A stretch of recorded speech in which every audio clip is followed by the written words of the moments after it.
Por outro lado, se por seu conteúdo ela não pode ser separada da filosofia, a história da filosofia permanece como disciplina específica. Ela exige um estado de espírito particular. Numa dissertação de filosofia geral, o estudante utiliza e julga as doutrinas, pergunta-se em que medida elas permitem descobrir a solução das dificuldades que lhes são propostas. Numa dissertação de história da filosofia, os fins e as normas são mudados.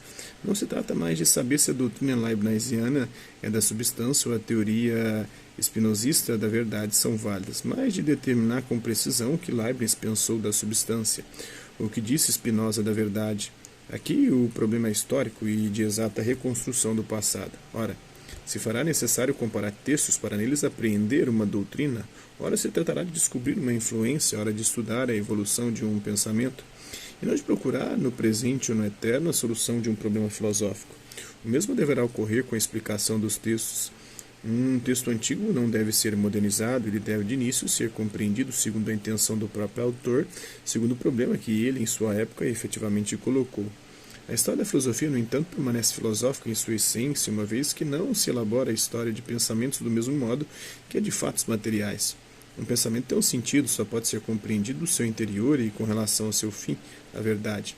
Ademais, enquanto a história da ciência está sempre julgando os cientistas do passado segundo as normas dos nossos conhecimentos atuais, e desse modo se apresenta como a história de um progresso contínuo, a história da filosofia não poderia decidir se Platão ou Descartes foram ultrapassados por seus sucessores. As teses mais antigas podem, legitimamente, ser preferidas em lugar das mais recentes. Desde então, na medida em que fica afastada a ideia de uma evolução contínua no sentido da verdade, como não cair no ceticismo?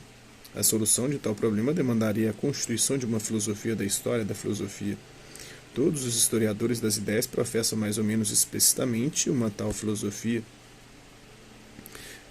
Para uns, os sistemas são momentos que se inserem numa espécie de processo dialético pelo qual o espírito toma consciência de si. Para outros, podemos encontrar nos sistemas andamentos e verdades, exceto que diversamente expressos, mas idênticos em sua essência profunda. O movimento do filósofo na caverna de Platão, a dúvida de Descartes, a revolução copernicana de Kant e a redução fenomenológica de Russell não apresentam espantosas analogias? Para abordar a história da filosofia, devemos, portanto, guardar-nos de partir de uma filosofia dessa história. Seria julgar antes de saber e, portanto, fundar suas reflexões num preconceito. O estudante comece, portanto, por ler os filósofos, que ele aborde cada autor com o máximo de simpatia e de respeito, esforçando-se por lhe dar razão, persuadindo-se de que é mais difícil, mais meritório e mais fecundo compreender do que refutar, e que, de resto, em filosofia, geralmente se refuta o que foi mal compreendido.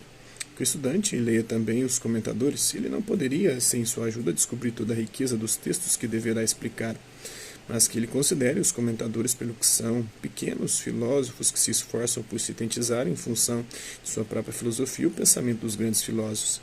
Pois nenhum comentador é e pode ser objetivo, e aqueles que pretendem a objetividade total são os mais perigosos, porque os mais inconscientes de seus próprios preconceitos. É para aquele que abordar o estudo dos textos sem ideia preconcebida que mais claramente se revelará a unidade do pensamento filosófico e de seu passado. Tanto em filosofia quanto em história da filosofia, o texto do filósofo é sempre a referência última. Não se trata de se afastar do texto, senão para a ele retornar. Professores e comentadores devem estar a seu serviço. O estudante deve colocar-se em sua escola. Acabará por perceber, ao findar seus estudos, que é a Platão, a Descartes, a Kant ou a outros grandes filósofos que lhe deve o melhor de seus pensamentos e o que neles existe de verdadeiramente eterno.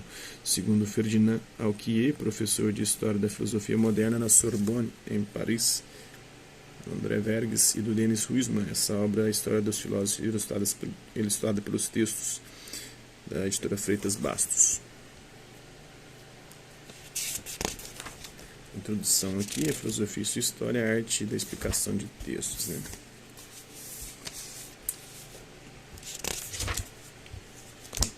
Espero que vocês tenham gostado do vídeo. Quem curtiu, dá um like, não curtiu, dá um dislike. Hasta la vista, babies, e até a próxima.